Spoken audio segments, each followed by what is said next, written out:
नमस्कार, मी शिंदखेडचा शेतकरी. आपण पाहू शकता माझं ऊसाचं क्षेत्र. 1.5 एकर लावण केले ऊसाची. मध्ये हरभरा लावलाय. पाणी चालू आहे सध्या. लोडशेडिंग आहे आमच्याकडं. रातपाळीचं पाणी आता सकाळी 8 वाजता लाईट जाणार आहे. आज तारीख 24. आज शेवटचा दिवस आहे KYC करण्यासाठी फार्मर ID काढायला. फार्मर ID जितक्या लवकर काढून घेताल तितक्या लवकर चांगलं तुमचं फायदेशीर होतं. हप्ता चुकणार नाही ह्याची गॅरंटी होती. आज हप्ता जमा होईल. 24 तारीख आहे. सरकारचं म्हणणं आहे आज त्या तारखेला जमा होणार आहे म्हणून.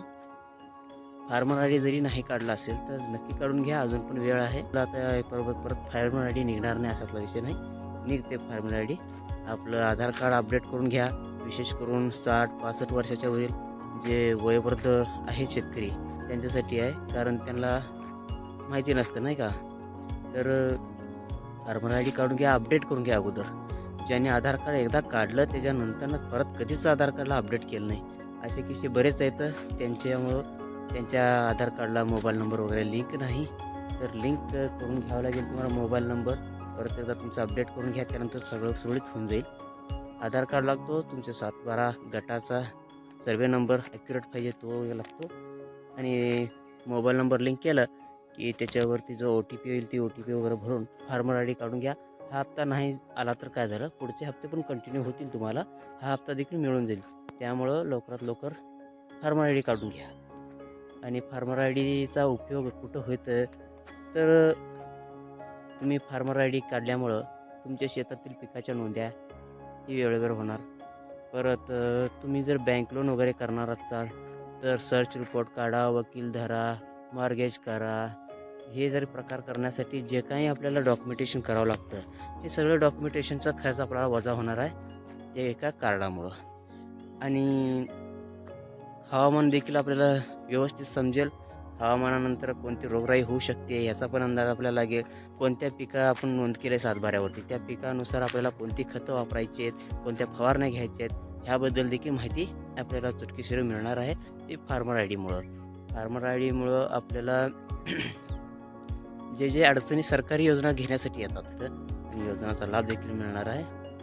एवढं तर हे तर शक्य झालं. पण एक दुसरी बाजू अशी पण आहे, फार्मर IDमुळं आपण आपला डाटा सरकारला द्यायला लागलो. जसे आधार कार्डला लिंक असलेले आपलं मोबाईल नंबर जाणार आहे. आधार कार्डला लिंक असलेला आपलं बँक डिटेल्स तिथे जाणार आहे. आधार कार्डला लिंक असलेल्या आपल्या शेतजमीचा, घर जागेचा सगळं काही माहिती जे आपण आधारवर करतोय, आपण KYC करू, गॅस कनेक्शन असेल, सगळी माहिती आपण शासनाला द्यायला लागतोय. शासन एकतर्फे आपली सगळी इन्फॉर्मेशन स्वतःजवळ कलेक्ट करत आहे.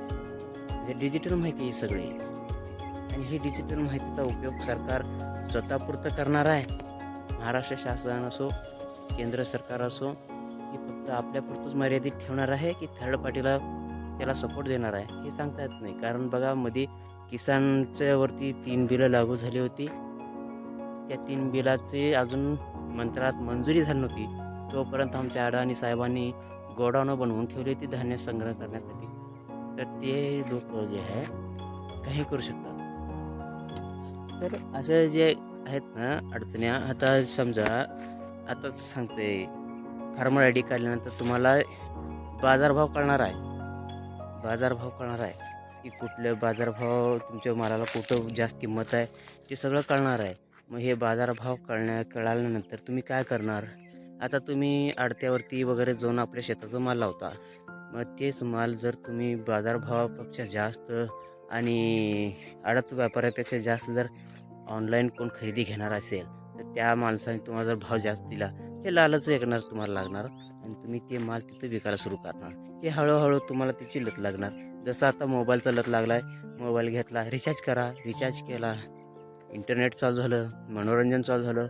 आता रिचार्ज संपला की दम निघत नाही कधी रिचार्ज करू.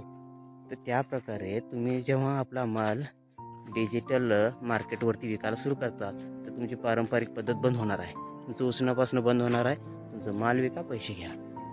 हे डिजिटल आता हळूहळू, हे जे मध्यंतरी किसान कानून लावलं होतं ना, त्या किसान कानूनात त्या पद्धतीने नाही लागू झालं तर काय झालं, आता ह्या मार्ग करू असं पण होऊ शकते बरं का.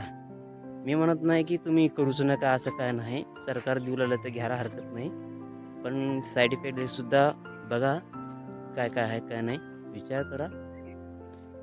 आपली माहिती आपण सरकारला द्यायला लागलो, थर्ड पार्टीला नाही. जर थर्ड पार्टीचे मेसेज यायला आपल्याला सुरुवात झाली तर समजून घ्या तुमची प्रायव्हसी राहिलेली नाही. सरकारने आपला डाटा वापरला आहे थर्ड पार्टीसाठी. चालतंय. जे काय आहे ते भविष्यात जे होईल ते होईल. सध्या जे काय आहे ते त्याला जर काम करायचं. ओके, ठीक आहे. धन्यवाद.